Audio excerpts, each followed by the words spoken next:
Bonjour, depuis vendredi, c'est panique générale dans le monde des parents, l'extase dans celui des producteurs de films très peu sages, et il paraît même que c'est la samba dans les slips et culottes de nos ados. Ils seraient accros au porno comme si c'était nouveau, ou que nous n'ayons jamais connu de tempête dans nos jeans. Bon, il est vrai qu'à l'époque de mes premières éruptions cutanées, bande de petits cochons, si on voulait acheter un magazine porno, et il faut le dire vite parce que c'était franchement sage par rapport à ce qu'on voit aujourd'hui, pour vraiment voir une foufoune et une quéquette faire la causette, il fallait être courageux, téméraire ou avoir un grand frère.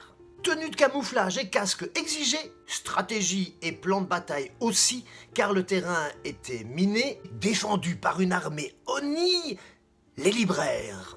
Ils avaient l'œil partout, et nous, on essayait de leur piquer les magazines les plus hard, où en effet, foufounes et quéquettes causaient à tout va, mais ils étaient planqués à 2 mètres d'altitude, sous plastique et parfois noués avec des ficelles.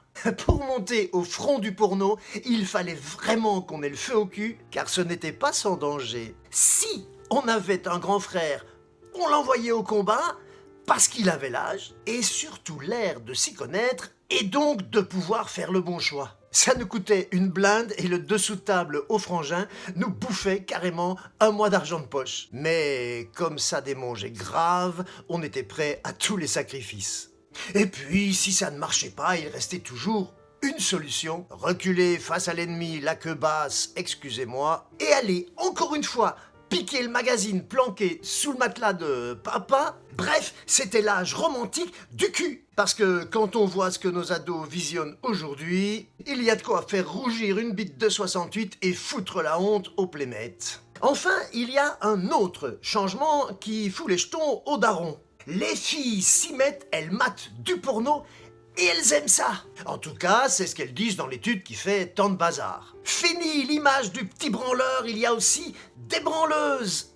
Le plus marrant, c'est que les parents jouent les vierges effarouchés qui n'ont jamais eu de morpion et semblent prêts à zigouiller leur môme pour des choses qu'ils ont largement pratiquées. Bon, c'est vrai qu'à notre époque, on trouvait rarement une gamine de 16 ans qui demandait à son petit copain de lui faire une sifredie. Mais les temps changent, le porno est accessible partout, à toute heure et manifestement à tout âge. C'est là que je rappelle que la loi, c'est la loi et qu'il serait temps qu'on s'en souvienne. Mais après tout, ne dit-on pas qu'il faut que jeunesse se passe? Alors, à nous, adultes, à faire en sorte que nos ados ne croient pas que le porno, c'est la vraie vie. Et pour ça, il y a un truc, enfin deux, la confiance et le dialogue.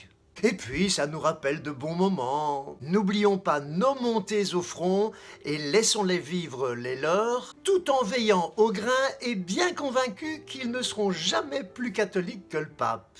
Rappelons-leur surtout de toujours sortir couvert et, au-dessus de tout, de respecter l'autre. À lundi.